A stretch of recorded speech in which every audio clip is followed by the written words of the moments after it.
In the previous episode, we explored why 140 GHz wireless is so challenging from a propagation perspective. But even if the channel worked perfectly, we would still face another major obstacle: building the RF hardware itself. At 140 GHz, the RF front end becomes extremely difficult to design.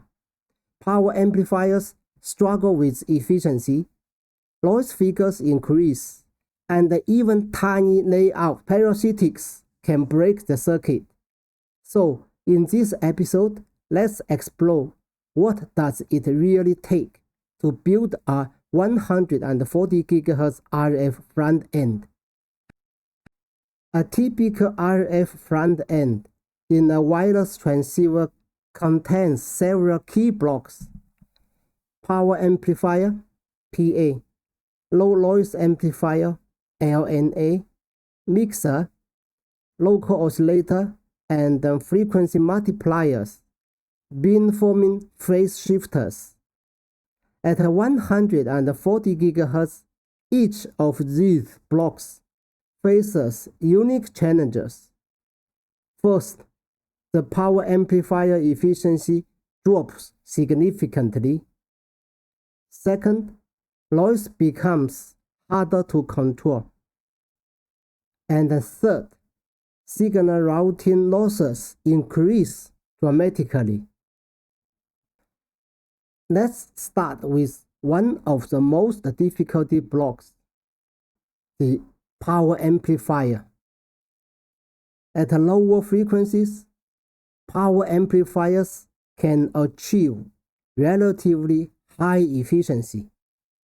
But as frequency increases toward 140 GHz, several problems appear. First, transistor gain decreases. Second, parasitic characteristics become dominant. And third, power combining becomes necessary to generate sufficient output power. As a result, many 140 GHz power amplifiers deliver only a few milliwatts of output power. This is one reason why large antenna arrays are required. On the receiver side, the key component is the low noise amplifier, or LNA. Its job is to amplify extremely weak incoming signals while adding as little noise as possible. However, at 140 GHz, several challenges appear. Losses in interconnects and packaging increase the effective noise figure. Device gain also becomes limited. As a result, LNAs often require multiple amplification stages, carefully optimized for both gain and noise.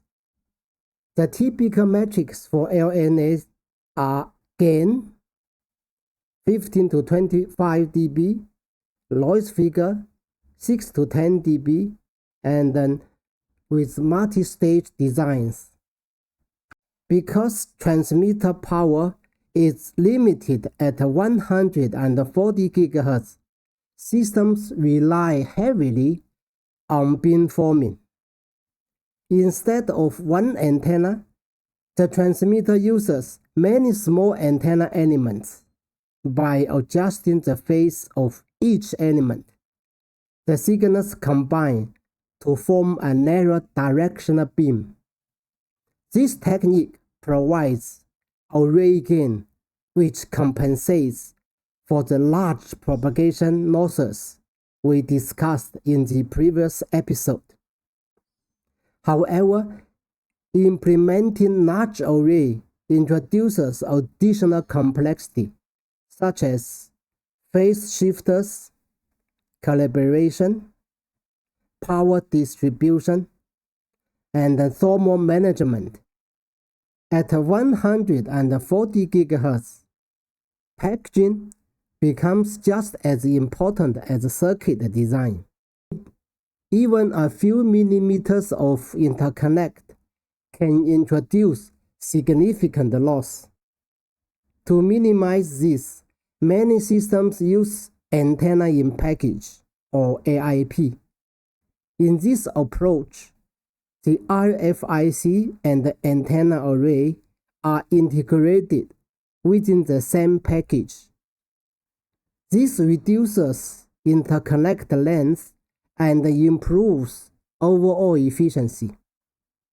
However, it also introduces new challenges: the thermal hotspots, signal coupling between elements, and then complex manufacturing processes.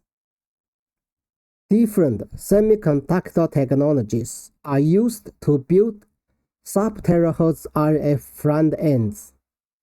Each technology has different strengths and trade-offs. CMOS, the lowest cost, easy to integrate with digital circuits, but the output power is limited. SiGe BiCMOS with higher Fmax, better RF performance, often used for higher frequency RF systems. 3.5 technologies such as I&P or GaAs support the highest frequencies, deliver the best RF performance, but they are much more expensive. So, in practice, there is no perfect technology. Engineers choose the technology based on the system requirements: performance, power, integration, and cost.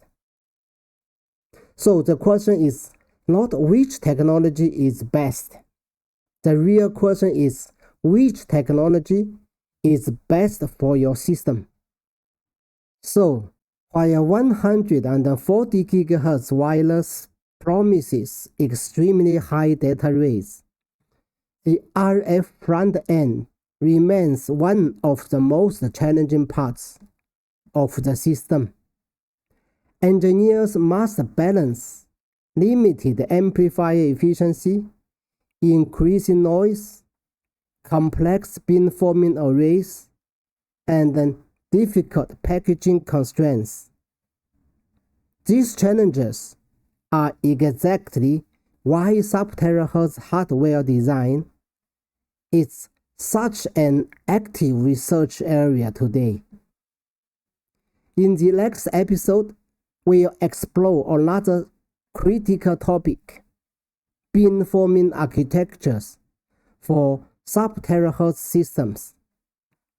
Thanks for watching.